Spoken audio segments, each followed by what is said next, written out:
Hi, magandang umaga po sa inyong lahat. Ako po ay talagang na-touch at nagpapasalamat po ako sa lahat sa inyo na nagmamahal po sa akin.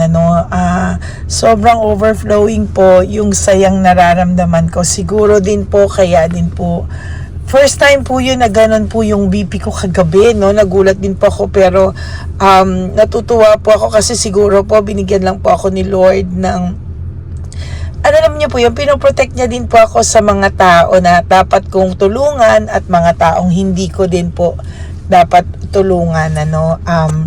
Kaya nagpapasalamat po ako kasi lahat po kayo na nahulaan ko ay mabubuting souls, mabubuting nilalang, at may magagandang puso po talaga na yung mga natulungan ko po talaga ay well-deserved na tulungan. Kaya ako po ay nagpapasalamat sa inyong lahat. Nililid din po ako ni Lord kung sino po yung mga dapat kong bigyan ng atensyon, ng pagmamahal at ng tulong, no? Kasi hindi din po lahat deserving tulungan, pero mostly po sa lahat kayo ay napaka-deserving nyo pong tulungan at talagang nagpapasalamat po ako na may protection po talaga ako kung sino yung mga tamang tao. At kayo pong lahat na nagmamahal sa akin, nagpapasalamat po ako ng bonggang-bongga sa inyo. Sa lahat po ng pagmamahal nyo din po sa akin. Ay, sorry, nahulog po. Ramdam na ramdam ko rin po yung pagmamahal nyo. Na really I appreciate that po from the bottom of my heart. Okay, ngayon po, meron pa nga po ng mga reading ko ngayon. Sila na po nagsabi sa akin talaga na magpahinga na muna po ako. Kaya talagang maraming pong salamat. At yung mga for reading ko po talaga ngayon, nag-alala sila na kung hindi willing po sila to wait. Sobra po akong natatouch sa mga ganyang klaseng tao, no? So maraming pong salamat. Okay, so ngayon po magbibigay po ako ng general reading. Yan, again, thank you po sa lahat ng prayers nyo. Maraming pong salamat. Okay. Ngayon po, yan. Maghula na po tayo. Pili po tayo ng 10. 1, 2, 3, 4, 5, 6, 7, 8, 9, and 10.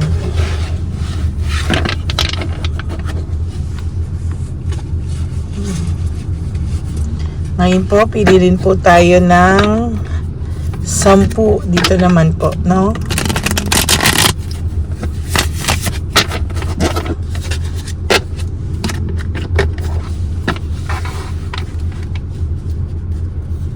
Okay, 1, 2,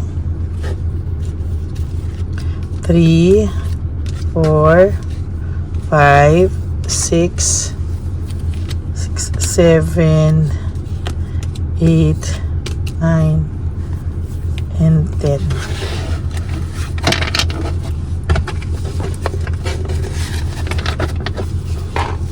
Huwag nyo po i-skip ito para tayo po ay magkaroon po ng connection. Ayan. Sa maawa po ng Diyos, ang BP ko ngayon is only 126 pala. 126/88. No, normal naman daw po ang BP ko. Nagulat lang po talaga ako gabi. First time ko po magkaroon ng ganong BP. Hindi ko nga po alam nung una. Akala ko masakit lang mata ko eh. Dahil sa mata ko, mataas po kasing grado ko. So yun, baka po talagang nilid lang ako ni Lord para doon sa isang tao na yan. Na wag kong nang i-read muna. Okay, ano po kaya ang makikita po natin mga kapatid sa ating first reading of the day today, Wednesday? Ayan po. Overcoming challenges. Ang person pong ito, sa totoo lang, ay kinakaya niya po, no? Kinakaya niya po yung mga challenges po na dumadating sa buhay niya. As a matter of fact, may marami po siyang pinagsisisihan sa mga naging desisyon niya. Kaya lang po talagang napasubo na po siya sa nakikita ko po sa kanya. Sacrifice. Parang nagsasakripisyo na lang din po siya ngayon. Parang pinapanindigan na lang po niya kasi wala na po siyang magawa. And as a matter of fact, ayaw ka po niyang iwanan, no? Pero natukso na po talaga siya ng tuluyan. Yun po yung masaklap na katotohanan dito. And ngayon po, naiisip niya po lahat ng nangyari sa inyo, lahat ng nagawa niya. Nung una po kasi talaga masaya po siya na nakakilala po siya ng Chabelitang Palaka, na feeling niya po bago ang lahat. Pero unti-unti po, as days goes by po, parang nagiging nare-realize, nagsisinkin po kasi sa totoo lang po sa person nyo po, matagal po mag-sink in sa kanya yung mga bagay-bagay. Why? He has a lot of ego and pride na minsan po talaga parang masasabi mo po na parang hindi siya malungkot, masaya siya, hindi siya nagsisisi. Pero alam nyo po, to be honest with you, masaklap po, no, na sinasarili niya po ang mga bagay-bagay na ganito, no? Hindi niya po masabi sa iyo, hindi niya po mailabas kung ano yung talagang nararamdaman niya. Meron po siyang coldness na nararamdaman sa kanyang partner ngayon, current partner ngayon. Hindi niya rin po masabi kung ano po yung nararamdaman niya, bakit siya nakakaramdam ng panlalamig. Parang iniisip niya po ngayon na ginusto naman po niya to. Well, in fact, dinesisyonan niya po kahit na hindi to pinag-isipan. Still, it's his or her decision. Pero sa totoo lang po, no, parang ang nakikita ko po dito is somehow, hindi niya po inakala na as time goes by, malulungkot po siya ng totoo. Oh my God, no? Naipon po yung energy ko kagabi. Cold heart, no? Coldness and cold heart is two different cards with one meaning na magkatabi. Meaning yung energy po niya, idinidikdik niya po sa iyo ngayon na your person and his or her current partner is not in good terms. Kahit po sabihin niyo sa akin na ayan, nasa pictures, masaya sila and everything. Hindi po, no? Hindi po sila masaya. And they are avoiding conflicts, no? Ina-avoid lang po ng person yung conflicts kasi parang pakiramdam niya po, ayaw niya po ng gulo. He wants peace of mind. Kaya sabi niya nga, akala niya nga po ikaw yung stress niya. Pero ngayon, nag-iisip siya, ako ba o siya ba yung stress? Kasi kahit sino po yung partner niya, magulo po Kahit sino po yung partner niya, parang naguguluhan po siya sa mga bagay-bagay. Parang iniisip niya tuloy, ako ba yung may problema? No, parang hindi ko maintindihan parang hindi niya po maintindihan kung sino ba talaga yung may problema, siya ba o ikaw, no? O yung current partner niya ngayon, kasi parang sabi niya kahit sino yung partner niya, parang magulo pa rin daw po yung isipan niya. There's fear of change, no? Takot po itong taong to may mabago sa mga sitwasyon. Natatakot po siya na bumaliktad ang sitwasyon at ikaw na yung maging masaya na wala siya. Or ikaw po yung magkaroon ng iba. Alam mo, sasabihin ko sa iyo pag ikaw yung nagkaroon ng iba, di ba sinabi ko po sa inyo, hindi po niya matatanggap, no? At babalaan pa po kayo nito, no? Na kapag ganyan, huwag ka magpapakita sa akin or huwag ko kayong makikitang dalawa. Parang wala siyang ginawa sa iyo, no? Parang hindi siya nagloko, na kung magsalita siya, parang hindi ka pwedeng magkaroon ng iba. Napaka-selfish po talaga, no? As a matter of fact, parang wala kang karapatang sumaya. Why? Because this person, gusto niya po kayo, siya lang forever sa'yo. Pero siya pwede. Ang sinasabi niya, lack of commitment naman siya sa person niya ngayon meaning hindi niya binigay kung ano man yung binigay niya sa yung commitment. Hindi daw po ganon yung binigay niya sa person na yan, ano. And as a matter of fact, parang naguguluhan po siya kung ano po talaga yung ano niya, naguguluhan po siya. And to be honest with you, sabi niya hindi niya rin mabigay yung 100% loyalty niya dito sa person niya ngayon. Sabi niya ano kaya ang problema niya, kasi sa ngayon hindi din po niya maramdaman yung loyalty niya na ibigay dito sa taong to ng buong buo. Somehow he feels that meron siyang midlife crisis, na parang marami po siyang hinahanap, no? And kahit po meron siyang tiyabilitang palaka, I tell you, hindi din po niya yan mapapanindigan. Magloloko din po ito, no? Yan, no? Kasi disconnected po siya ngayon. Madami po siyang hinahanap, no? Ayaw ka po niyang iwanan as a matter of fact. Takot lang po siya sa mga hinahanap niya. Takot po siyang hindi daw makita ano yung magpapasaya sa kanya. Well, akala niya kasi hindi ikaw yung magpapasaya sa kanya. Akala niya ang problema niya ay ikaw. Hindi niya po inisip na ang problema niya is from within, na kahit sino po, hindi po ikaw yung magiging hindi ikaw yung problema niya, kung hindi siya itself. Lalo pa po siyang napahamak nung nakitsabilitang palaka siya o kay Shokoy, kasi this person, yung person niyo po is a self-centered person, medyo selfish, medyo sarili niya talaga po yung kanyang GGS ng GGS to, gandang-ganda sa sarili or gwapong-gwapo sa sarili. Pero to be honest with you po, no, nahihirapan po siya tanggapin ang mga bagay-bagay. Everything in your life now is connected to the universe, no? Alam niyo po ba mga kapatid na lahat kayo ay pinagdadasal ko po sorry po pinagdadasal ko po kayo night and day, no? Yung mga tao po talaga na na private reading ko, na lahat po yan na may pangalan kayo sa akin, pinagdadasal ko po kayo. Meron po siyang naramdaman hatred sa iyo nung umpisa, no? Parang ikaw po talaga yung sinisi niya sa lahat. Parang ikaw po yung parang pinalabas niya na may kasalanan, na pinalabas niya na dahil sa iyo kaya siya nagkaganyan-ganyan. Pero alam niya po sa sarili niya na hindi totoo yun.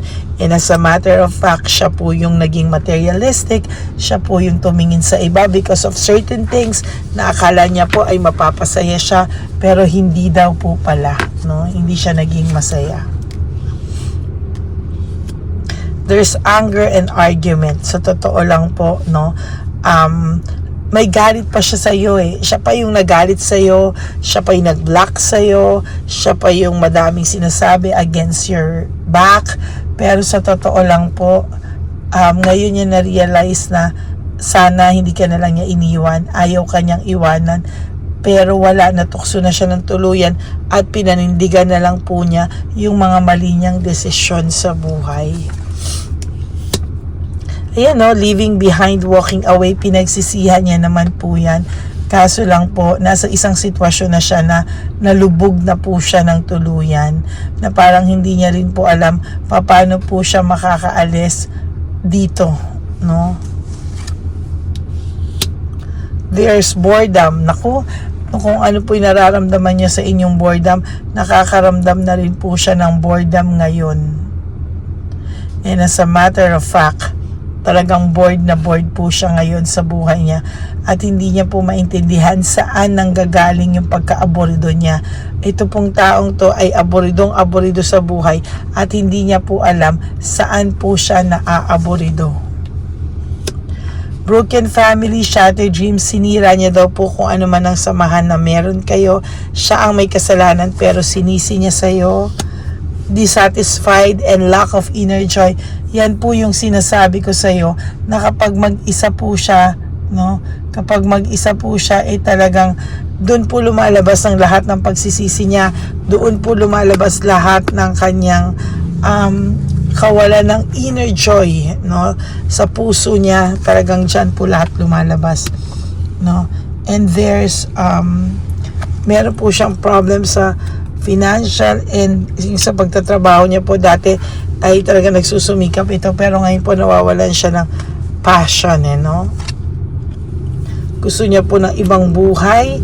Naghanap po ito ng new venture, new prosperity na akala niya po ay lahat po ay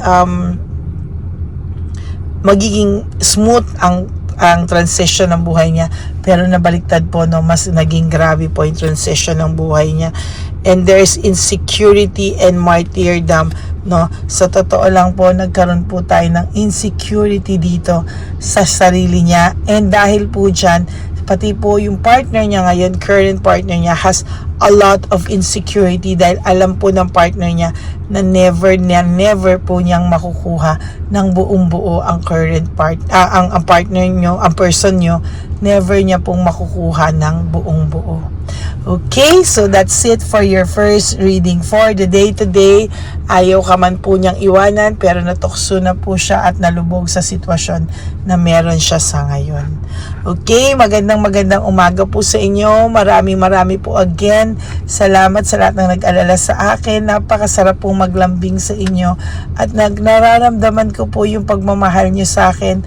Kaya maraming salamat po, at asahan niyo po na patuloy ko po kayong bibigyan ng 100% honest na reading, no? At hindi ko po kayo pagpapalit sa kahit na anong material na bagay or ano, dahil talagang alam niyo po yun lang po ang mapapagmalaki ko sa inyo, yung aking honest na reading at honest na pagkatao. Yun lang po talaga.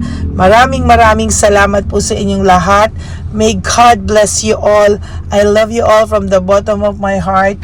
And for those of you po who wants to have a private reading with me, at willing po kayo kung kailan ang slot na ibibigay sa inyo ng destiny, at hindi po kayo magmamadali, no? I will love to do that, your personal reading po, para malaman po natin kung ito po ay energy mo.